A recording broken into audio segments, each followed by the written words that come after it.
Cooperative bank TDP MLA బంధు గుప్పిట్లో ఉంది అన్నటువంటి ఒక వార్తని సాక్షి హైలైట్ చేసుకొచ్చింది.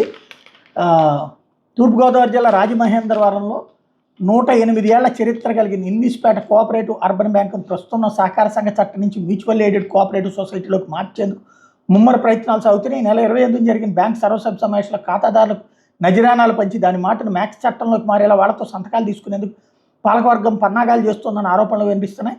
20 ఏళ్లుగా బ్యాంక్ చైర్మన్గా వ్యవహరిస్తున్న కోళ్ల అచ్యుతరామారావు బాబు రాజమహేంద్రవరంలో సిటీ టీడీపీ ఎమ్మెల్యే ఆదిరెడ్డి శ్రీనివాస్కి బంధువు.